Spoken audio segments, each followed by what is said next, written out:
This podcast is powered by the pros at Paschal Air Plumbing and Electric. Arkansas owned, Arkansas operated. GoPaschal.com.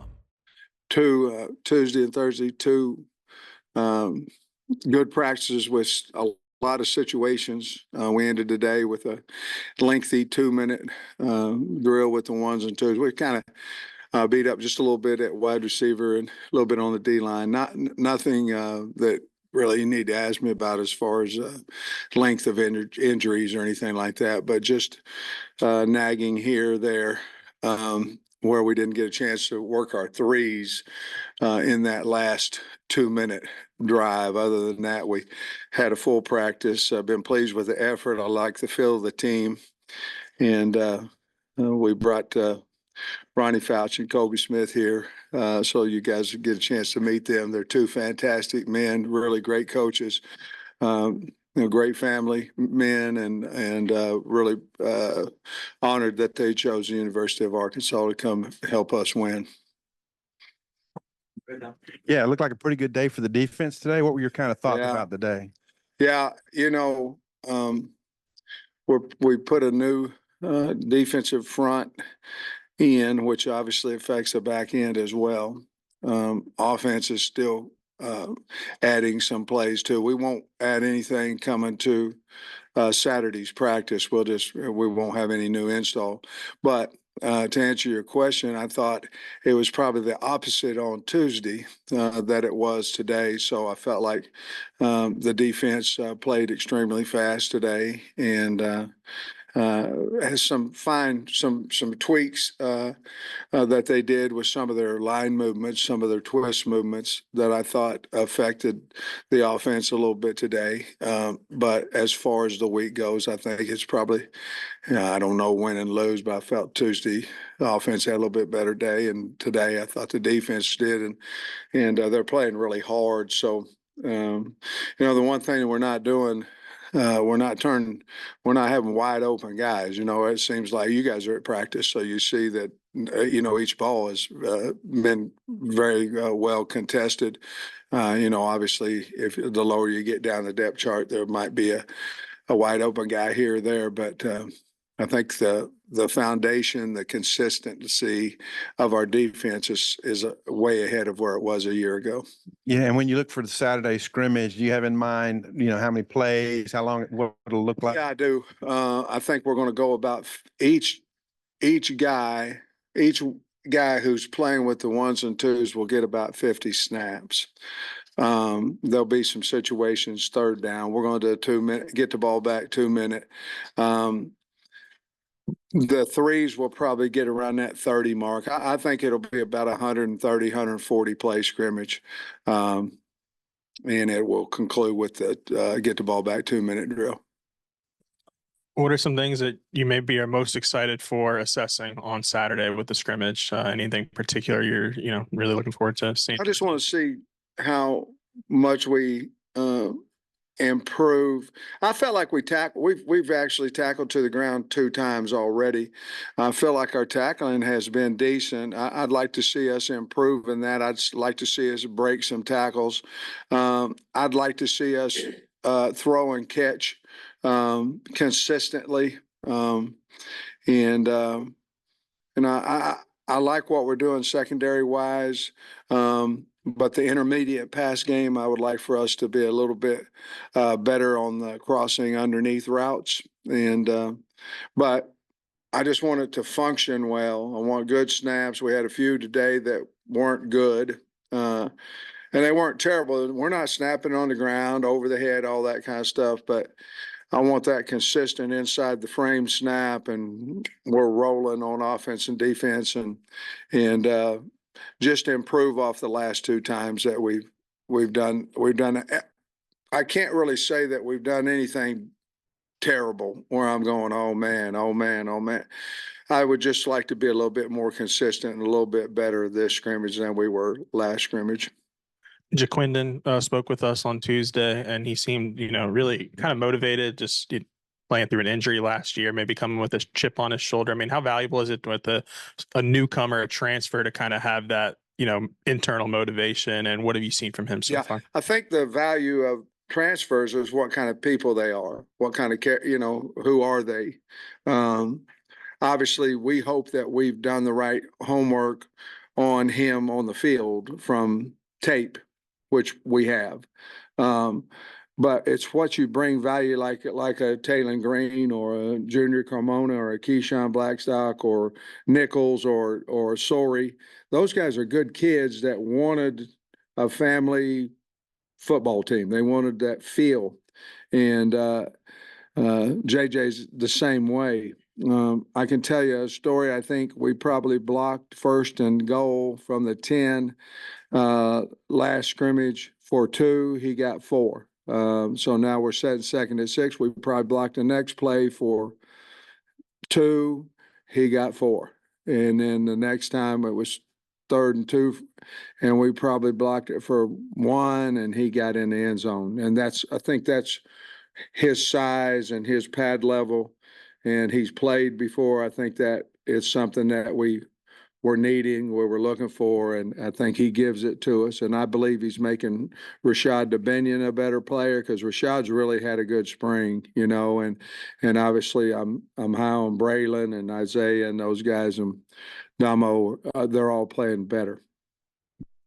Coach, you said before the spring you wanted to name a starting quarterback, hopefully after the spring. How close do you feel like you are? It seems like we've seen Taylon take all the 1 rep. Well, I think it's just fair, to be honest with you, is we had told them that we would figure it out by the end of the spring. And, I mean, you guys have been at practice, I think, but we got to wait till the end of the spring, and then that's what we'll do. We'll continue to practice probably about like what we're doing right now in the rotation. Live tackle plays you think you'll have with first, second, third group on Saturday? The same amount. It'll be all live, so it'll be 50-50, 30, probably, Trey. You feel like you have 1,000-yard back on this team? I think we have a stable of backs. Let me say this: I feel a lot better about our running back situation today than I have in a while.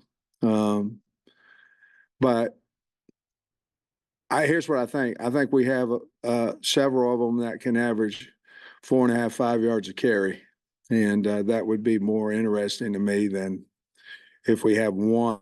I know what you're asking. Do we have that one horse yet? I think we're still kind of trying to evaluate that. Maybe that'd be a good question on whenever we talk Tuesday, because it would be a good question. Maybe I'll have a little bit better idea there.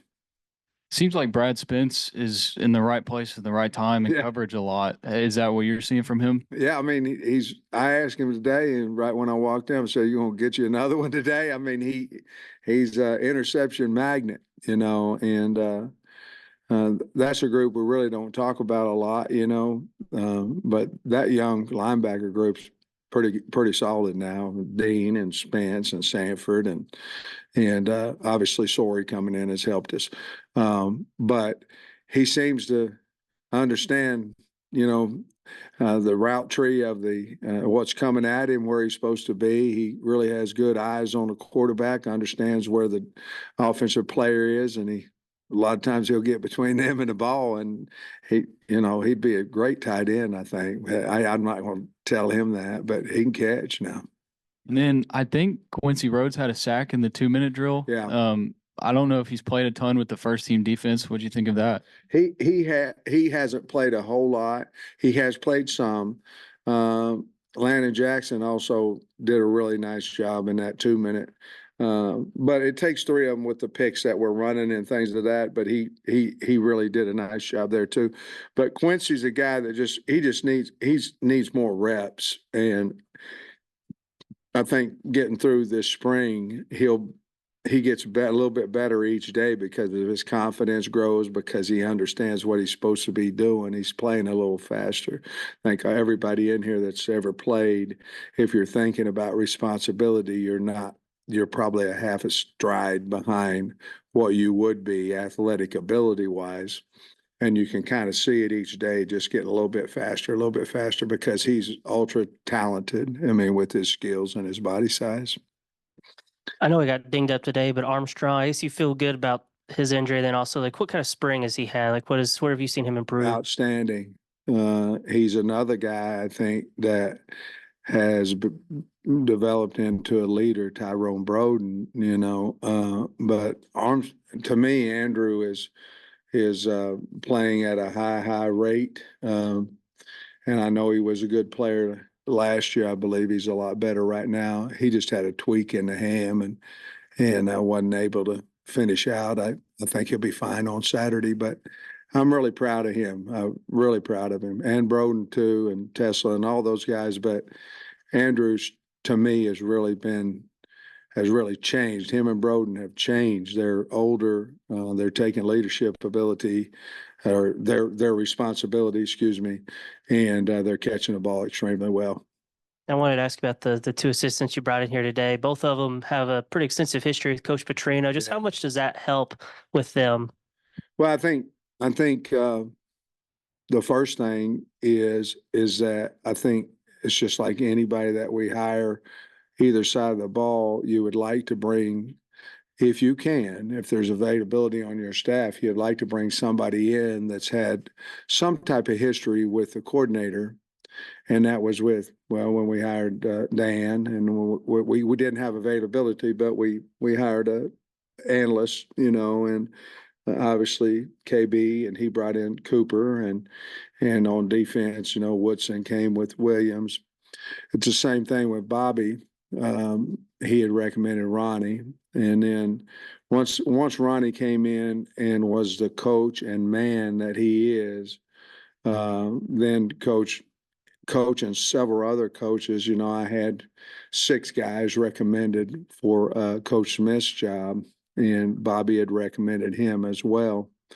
And to be honest with you, for what we need, both of them were the best fits for us. And it happened to also be that Bobby's worked with both of them. And it's very important when you hire people that if you can hire people that somebody's worked with, that don't mean you always hit, but we did this time. Seemed like Isaiah Satania had a really good week in practice. I know we've talked about him a little bit before, but just as far as these last 2 practices we've seen, just what have you liked from him? Speed. He's a different route runner. He's running his routes and getting out of his break and getting separation better than he has before. I think if you go back and look at his high school tape, it was a lot of reverses and a lot of goes, and they did a wonderful job over there at Fayetteville High with him.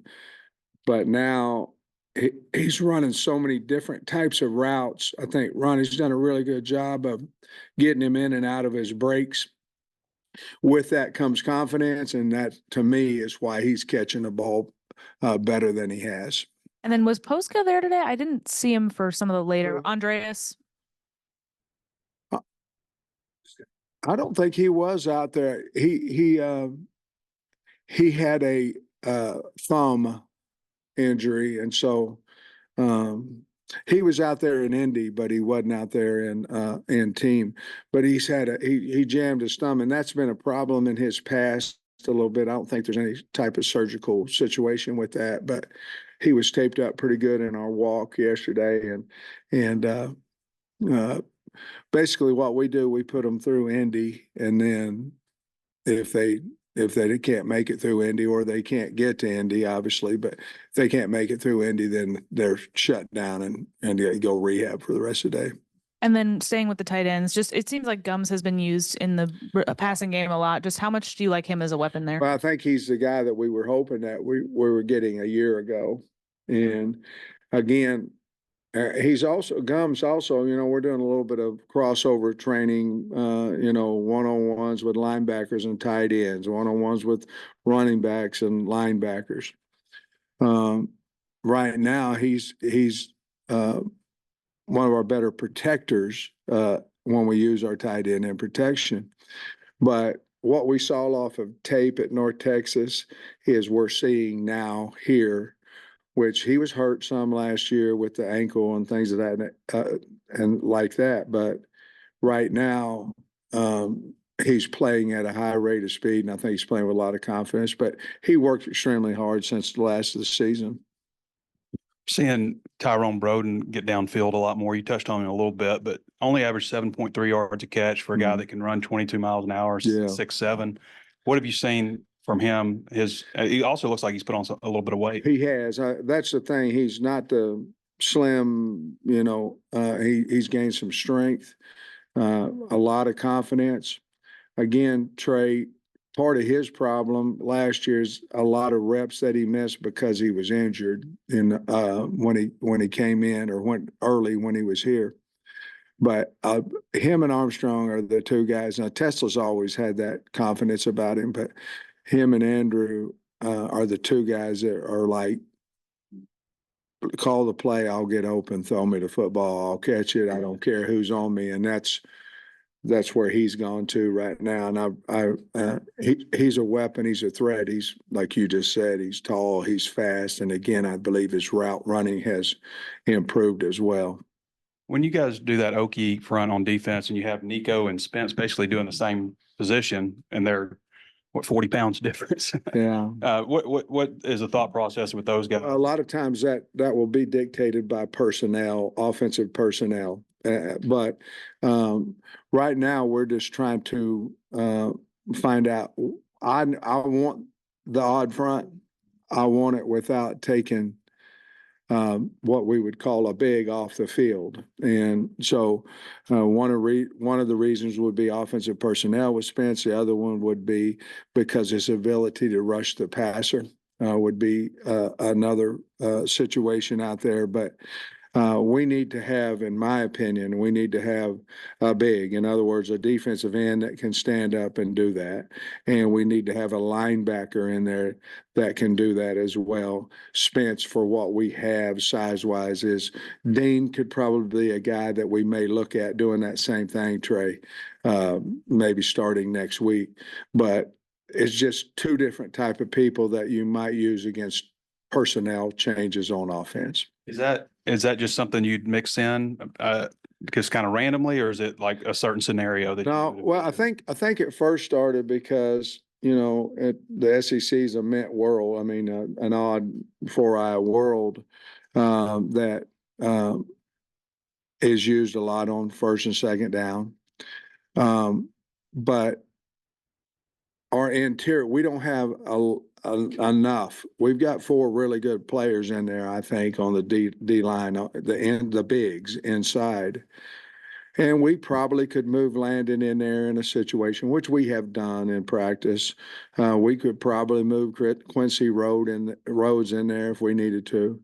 But that also gives, with Spence, Dean, and those guys, give you an opportunity to have 3 D linemen on the field and still another 240, 45-pound guy out there. So we're going to use both of those as long as we like it. We need to have that capability of still playing 6 guys instead of 8 with a big linebacker if that's the case. Coach, other than the usual like Clark's, Braxton, Snacks, who in the secondary is kind of making a move or catching your attention? Nico Slaughter.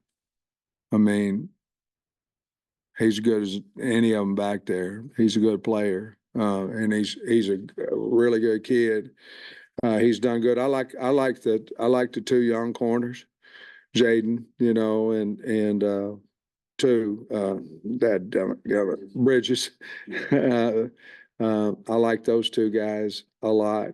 Akari Johnson has played well. Tevis Metcalf, he got something to him now. He'll knock the heck out of you. But I like those guys, but right off the top, Slaughter's a guy that is really going to help us.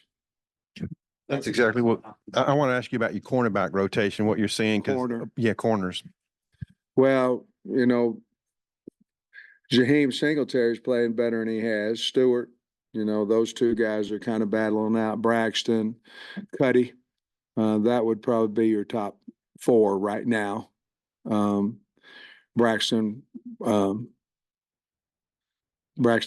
playing well. Tuesday probably wasn't as good at practice as he's had before, but he's going to be a really, really good player. And he is. And then you probably, those next three guys, you're probably looking at who's two, which Stu's had a lot of those reps.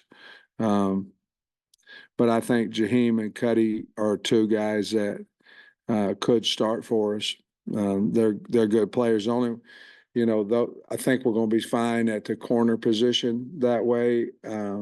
We still probably need to find another safety, which we may have him on the team. We just got to keep working on.